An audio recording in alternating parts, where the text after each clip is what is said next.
Ang mabuting balita ng Panginoon ayon kay San Mateo.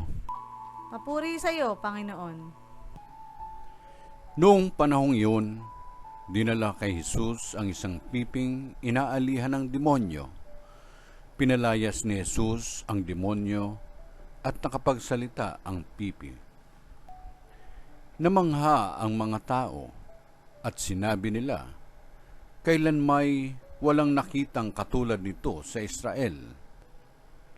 Datapwat sinabi ng mga Pariseo, ang prinsipe ng mga demonyo ang nagbigay sa kanya ng kapangyarihang magpalayas ng mga demonyo. Nilibot ni Jesus ang mga bayan at nayon at nagturo sa mga sinagoga. Ipinangaral niya ang mabuting balita tungkol sa paghahari ng Diyos at pinagaling ang mga may sakit, anuman ang kanilang karamdaman.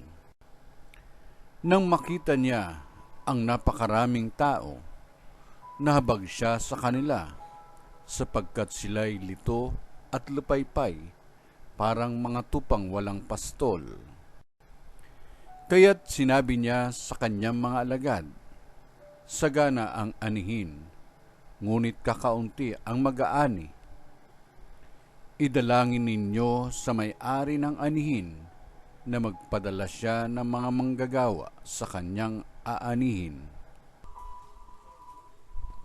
Ang mabuting balita ng Panginoon. Pinupuri ka namin, Panginoong Hesukristo.